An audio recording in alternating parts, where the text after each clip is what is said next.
எல்லோருக்கும் வணக்கம். உங்கள் பரிமிஸ் கிச்சனில் நான் உங்கள் பரிமளாம்மா. இன்றைக்கி நான் மேட்டூர் ஸ்டைல் மீன் குழம்பு எப்படி செய்கிறதுன்னு செஞ்சு காட்ட போகிறேன். இந்த குழம்பு எப்படி வைக்கிறதுன்னு பார்க்கலாம் வாங்க. இந்த மேட்டூர் ஸ்டைல் மீன் குழம்பு செய்கிறதுக்கு இது ஜிலேபி மீன் சொல்லுவாங்க. இது நாட்டு வகை மீன். நம்ம கடல் மீனை வச்சு நான் அதை செய்யலை. நீங்கள் கடல் மீனை வச்சு இதை செஞ்சுக்கலாம். இன்றைக்கி நான் அந்த ஜிலேபி மீன் எடுத்திருக்கேன். நான் வறுவலுக்கும் குழம்புக்கும் மீன் எடுத்தேன்.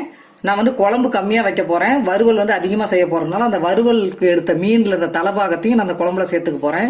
இந்த மீன் குழம்புல இந்த தலைபாகத்தெல்லாம் போட்டு குழம்பு வச்சிங்கன்னா ரொம்ப டேஸ்ட்டாக இருக்கும். இதுக்கு தேவையான பொருளை பார்க்கலாம் வாங்க. மீன் குழம்பு சின்ன வெங்காயத்தில் செஞ்சாதான் ரொம்ப டேஸ்ட்டாக இருக்கும். இது பெரிய சைஸாக சின்ன வெங்காயம் இருக்கிறதுனால நான் இப்போ ஒரு 8-9 சின்ன வெங்காயத்தை எடுத்து வச்சுருக்கேன்.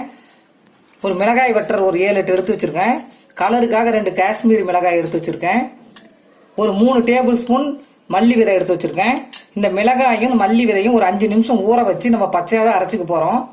1.5 டேபிள் ஸ்பூன் சீரகம், 1/2 டேபிள் ஸ்பூன் சோம்பு, 1/2 டேபிள் ஸ்பூன் மிளகு, ஒரு 3 பெரிய தக்காளி. தக்காளி நல்லா நிறைய போட்டு நீங்க மீன் குழம்பு வச்சீங்கன்னா டேஸ்டா இருக்கும். ஏன்னா நான் பெங்களூர்ல இருக்கிறதுனால எனக்கு பெங்களூர் தக்காளி தான் கிடைச்சது. நீங்க நாட்டு தக்காளியா இருந்தா பெரிய சைஸ் 2 தக்காளி போதுமானது. ஒரு சிறிய துண்டு இஞ்சி, ஒரு பச்சை மிளகாய், 7-8 பல் பூண்டு, ஒரு 50 கிராம் அளவுக்கு புளியை எடுத்து நான் கரைச்சி வச்சிருக்கேன். ஒரு 7-8 பல் பூண்டை நான் சின்ன சின்னதாக நறுக்கி வச்சிருக்கேன். ஒரு 10 சின்ன வெங்காயத்தை நறுக்கி வச்சிருக்கேன். ஒரு 1/4 டீஸ்பூன் வெந்தயம் எடுத்து வச்சிருக்கேன். 1/4 டீஸ்பூன் வெந்தய பொடியும் எடுத்து வச்சிருக்கேன்.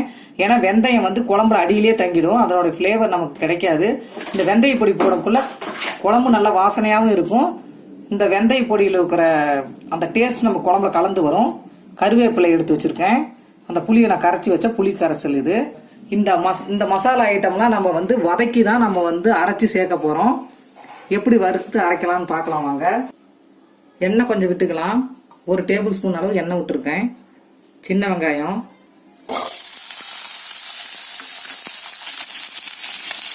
இஞ்சி, பூண்டு, பச்சை மிளகாய், மிளகு, சோம்பு,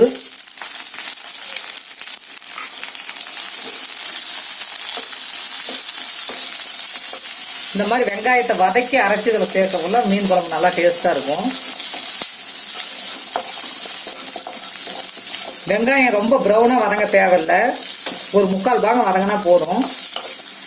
சீரகத்தை சேர்த்துக்கலாம். இதில் பாதி சீரகம் தான் சேர்க்க போறோம். பாதி அளவு சீரகத்தை நம்ம தாளிக்க போறோம்.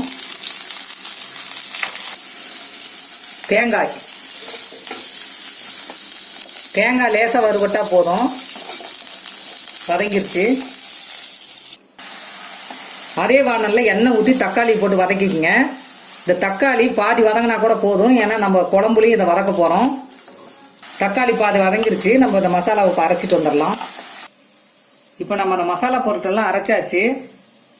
மிளகாயும் மல்லியும் 5 நிமிஷம் ஊற வச்சு அரைச்சி வச்ச விழுது இது தனியா இருக்கு. இதை நைஸா அரைச்சிக்கங்க.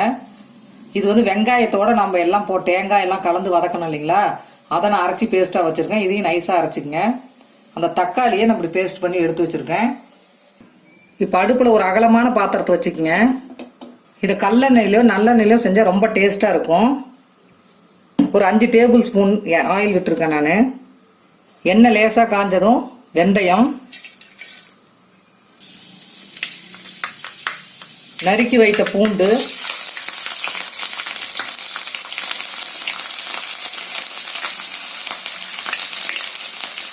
வெங்காயம், சீரகம், வெங்காயம் நல்லா கண்ணாடி பதத்துக்கு மேல வதங்கிருச்சு. வெங்காயம் தேங்காய்லாம் போட்டு அரைச்சி வச்ச விழுது அடிப்பிடிக்காம கிளறிக்குங்க. மஞ்சத்தூள் நான் சொல்ல மறந்துட்டேன். 1/2 டேபிள் ஸ்பூன்.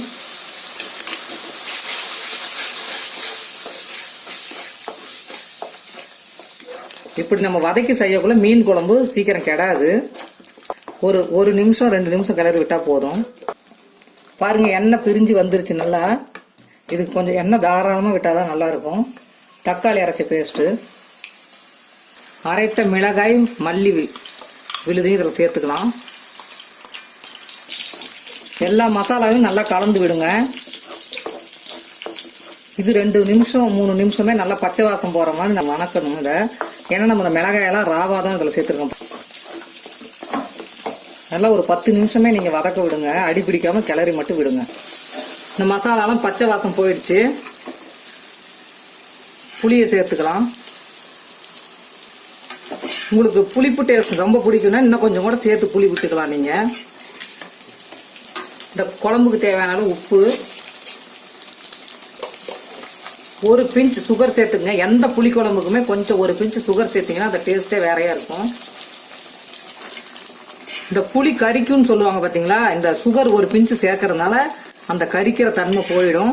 இப்போ இந்த மசால் வந்து தெறிக்கும், பார்த்து கிளறி விடுங்க. இது ஒரு நிமிஷம் 2 நிமிஷம் நல்லா இந்த மசாலாவோட கலந்து அந்த புளி வேகணும். கருவேப்பிலை சேர்த்துக்கலாம். இப்போ இந்த குழம்புக்கு தேவையான அளவு தண்ணி விட்டுக்கலாம். குழம்புக்கு தேவையான தண்ணி கலந்தாச்சு. ஒரு சிலருக்கு மீன் குழம்பு தண்ணியாட்டம் இருந்தால் தான் பிடிக்கும். தண்ணி வேணாலும் நீங்கள் இன்னும் சேர்த்துக்கலாம். இது கொதிக்கக்குள்ள மீன் போட்டால் இன்னும் குழம்பு வந்து கெட்டித்தன்மை அடையும்.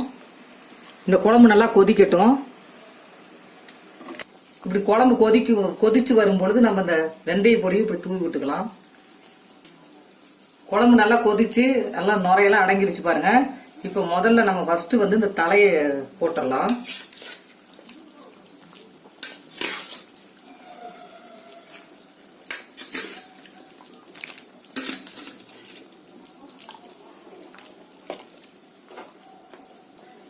தலை போட்டு ஒரு நிமிஷம் இல்லைன்னா அரை நிமிஷம் கூட போதும். பாருங்க, மீனை இறக்கி விடுங்க.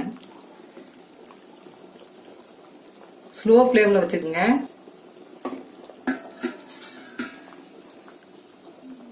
கரண்டியில கிளறி விடக்கூடாது, மீன் உடஞ்சிரும். மீனை போட்டு லேசா அப்படி கரண்டியில லேசா அப்படி அமுத்தி விடுங்க. இல்லை சென்டர்ல வச்சு இப்படி கிளறனால எல்லாம் ஒன்றும் ஒட்டுக்கா கலந்துக்கும். பாருங்க, ஸ்லோவிலே ஒரு நிமிஷம் விட்டு ஆஃப் பண்ணிடலாம். அந்த சூட்டுலேயே மீன் வெந்துக்கும். மீன் போட்டு ஒரு நிமிஷம் ஆச்சு. இங்க பாருங்க, இப்படி கொதி வந்ததும் ஆஃப் பண்ணி மூடி வச்சிடலாம். இது நல்லா 1 மணி நேரமாவது இந்த குழம்புல மீன் இருந்தாதான் இந்த மீன் குழம்பு டேஸ்டா இருக்கும். மீன்லயும் இந்த குழம்புல இருக்கிற மசாலா ஏறும். இப்ப மீன் குழம்பு ரெடி ஆயிடுச்சு. இப்ப நம்ம மூடி வச்சிடலாம். இதான் சூடான சாதத்தோட பரிமாறி காட்டுறவாங்க. பாருங்க, இந்த குழம்பு சாதத்தோடையும் ராகி களி, இட்லி, தோசை இதோட சாப்பிட ரொம்ப நல்லா இருக்கும். இந்த மீன் குழம்பு பழைய மீன் குழம்பா சாப்பிட்டா இன்னும் ரொம்ப டேஸ்டா இருக்கும். இது ஒரு சின்ன ஒரு விஷயம் நான் சொல்ல பிரியப்படுறேன்.